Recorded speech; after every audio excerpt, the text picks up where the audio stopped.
at some stage in their game. Giving up is a entirely natural thought to cross your mind. But just because you've had that thought doesn't mean that you should. What it does mean is that when you're thinking of giving up, you should start investigating the reasons why things aren't going the way that you want them to go and what you should be doing in order to fix that. But how do you know where to put your attention? Because you've been trying all the things, you've been doing all the stuff, you've been doing the things that you think are going to help to grow the sales, but are you doing the right things? Have you been putting your attention into the right areas? Have you been spending your time in the correct parts of your business? And the answer to those questions is really dependent on your business, and it's dependent on a few different things. So let me help you to understand what I mean by that. Because in this short, quick video, I'm going to share my 3-step process for understanding where the problem is in the growth of your sales for your online store. Because I get it. I talk to a lot of entrepreneurs who are selling online, they're doing all the things, they are actively marketing, they're putting ad budget down, they've improved their site, they've worked so hard to present their business, their website and their products to the world, and yet their sales aren't reflecting this kind of growth that they want. And I know, I've been there myself. It feels it's hard not to take it personal. But there is a diagnosis process that I'm going to share with you guys right now, which will help you by the end of this video to know where you should be focusing for your business, because it's different for every single business. And I often have this conversation with my next level members. If they are wondering where the next step of growth will come for them, then I take them through the same thought process. Because no matter where you are or what your website's about, whatever products you're selling, this diagnosis will help you to know where you need to focus your attention to unlock that next step of growth.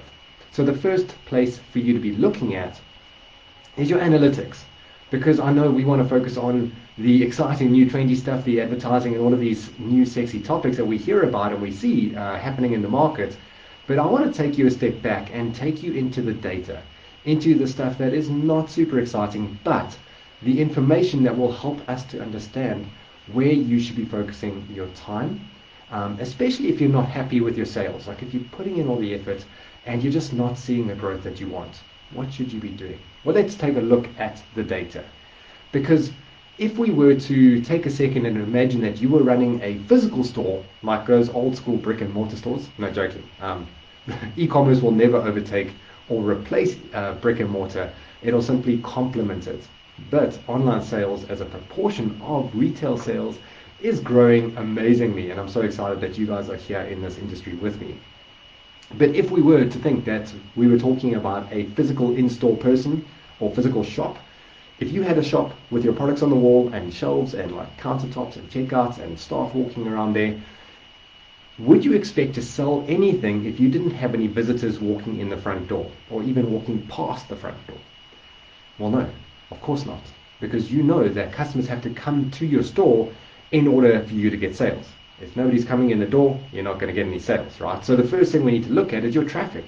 And this sounds obvious, but this is where we need to look at our data, at our analytics, to see how much traffic are we getting. And to also understand that not everybody who comes in the front door is going to walk out with a parcel. There's lots of people that are browsing. There's lots of people that are researching. There's some people who walked in the door by accident and they're like, what am I doing here? And then they walk out. And that's okay. And when we think about e-commerce, there is a percentage of people who visit the store who are going to buy. And that's called your conversion rate. And I'll get to that as the next part of this 3-part diagnosis. So the first thing we need to do is look at our traffic. Because the reason that we need to start here is because if you've got no traffic and you're not getting sales, then don't be too hard on yourself, don't feel too bad. Because the thing is that we need to get traffic in order to get sales. So if your traffic is very low, like maybe just a couple hundred people in a month, then you need to start focusing on traffic. Search engine optimization, paid ads. You need to get people to your store. Because if nobody's coming to your store, you're not going to sell anything. So that is step number 1. But there's a second part of this, or step number 2 works very closely with step number 1. Because I already alluded to the idea of knowing and understanding our conversion rate. So what is conversion rate, guys? Let's just understand that, because the conversion rate is the percentage of people who visit your store which buy something. And just like a physical store, we know that everybody who walks in the door isn't going to buy something. It would be great if they did, but only a percentage of them are going to buy. And what is that percentage? Now, in a physical store, I think it's way higher than e-commerce, and that's okay because we can scale. We can get traffic from right around the country, hey, even right around the world. But only a percentage of those visitors is going to convert. And an average conversion rate, a good average conversion rate for South Africa, is about 1 to 2%. So that means that for every 100 visitors, you can expect 1 or 2 sales to come in. But you need to know your conversion rate. You need to understand what your data tells you. And this again takes us into the world of analytics. And the good news is, guys, that if you're running Shopify or WordPress, or if you have Google Analytics installed and set up correctly, this information is already available to you at your fingertips. So you can go and look and see, well, what is my traffic? What is my conversion rate? If my traffic is low, let's start there. We need more visitors. We need more people onto the site. But if I'm getting good traffic, then we need to look at the conversion rate. How does that conversion rate for our site compare to the industry average for South Africa, 1 or 2%? Because if you look at your analytics and you've got people visiting your store and you look and you see that only 0.5% of those visitors is converting, then you don't have a traffic issue, you have a conversion rate optimization issue. And this is good news because this is easy to fix. Well, there are easier metrics to fix because getting new traffic to your store is it can be costly, it can be hard work. But fixing our conversion rate, well, if you've got one of my next level members, you'll know that I've got that 40-point audit cheat sheet, which takes you through the most important 40 things that you have to have on your website. But we can optimize our site, whether you are in next level or not. Find training that will help you to optimize your conversion rate. Because here you already have visitors coming to your store, but you're not converting as many of the visitors into paying customers as you should or as you could. And this is really a fun place to play around. And this is actually my favorite topic to talk about, because what we can do here is make some changes to our website and we can get more money from our customers. We can get more sales without having to pay for extra traffic. So you understand the benefit of that, right? You already have people visiting your store, and now we can get more sales from those same visitors. So you're not going and spending more money on advertising. You're not going and doing fancy SEO. You are just taking the traffic that's already landing on your site and you're getting more sales out of it, which is awesome, right? Of course. So the first place to start with is look at your analytics. Let's see your traffic. Second place is your conversion rate optimization. How is your site converting? But then there's a sneaky third section, which not everybody looks at. And to be honest, it's a section that a lot of people don't want to look at. And kind of the reason that I wanted to talk to you guys about this today is because one of the reasons that I come across very often when I'm talking to entrepreneurs and frustrated business owners about their sales is that sometimes it can be the product itself which is not suited to the market that you're trying to sell it to. Because if you have traffic coming to your site and if your conversion rate is decent, like above 1%, then you should be having a flying e-commerce business. Because if your conversion rate's good, send more traffic. If your traffic's low, get more conversion rate. Those two work hand in hand. And if those two boxes have been ticked, then we need to look at the third part of the diagnosis. Let's take a deep and an honest look at the product that you're selling. Is it good enough? Is there a demand for the product that you are selling? How does your product compare to the similar products in the market from competitors? How does your pricing compare to competitors? How do customers view your product when they land on your site? Is your product described well on your website? Does it talk to the key benefits, not just the features and what you get in the box? Are you selling it with a good copy on that product? Are the images good? This kind of goes back into optimization, but we need to take a good, honest look at the product that we are selling. Because sometimes we can spend our life or all of our money getting traffic to a site and we optimize that site amazingly. And sometimes we just need to be honest with ourselves, like, are people willing to buy the product that I'm putting in front of them? And that is something that we need to figure out for ourselves.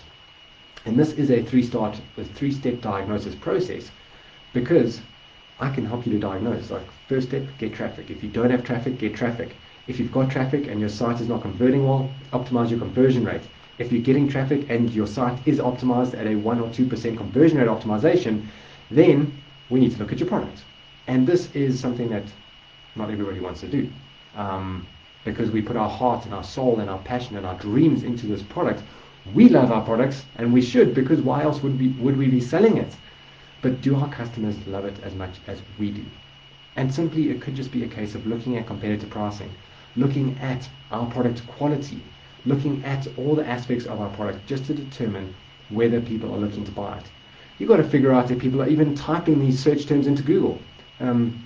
Because if nobody's looking for the product that you want or that you're selling, then how can you expect to sell any? And that is the third and final part of the diagnosis.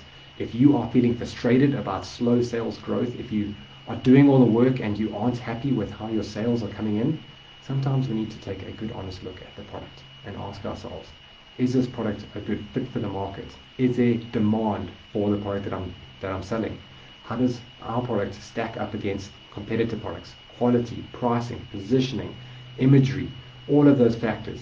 And when you take a good honest look at that, this isn't, well, the answer to that question of whether your product is good enough or has a demand in the market, that is not something I can help you with. That is something that you need to help yourself with.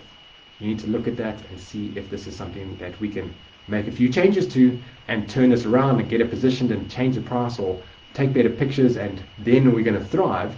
Or maybe, just maybe, we need to look at alternative products. And that is the last step of the diagnosis, and it's over to you. So I hope that this has helped you, because sometimes entrepreneurs feel frustrated by the fact that we want this business to be thriving and growing at a faster rate. And no matter what rate you're growing at, you always want it to be faster and bigger and better. I know, but don't let that frustration become an illusion of you just throwing in the towel, just saying I'm done with this, like I've given it my best bet. Because you can use this process that I've just shared with you right now to accurately diagnose what is the problem in your business, or what is the handbrake, what's that anchor dragging below you in the water that you don't even see. And when you identify it, then you can fix it. If you don't identify it, if you don't follow this diagnosis, then how could you possibly fix what you need to fix in order to get the sales growth that you want? And that is what I want for you. So don't feel disheartened. Understand that frustrations is part of growing pains. Hey, if this was easy, everybody would be doing it. Thankfully, e-commerce is easier and less risky than other businesses, but it is still business. It is still business. And when it comes to business and growing a business, that takes a lot of effort. It takes figuring stuff out. And this diagnosis is now a tool that you have access to. You have it. Let's go and use it. And let me know how this works for you.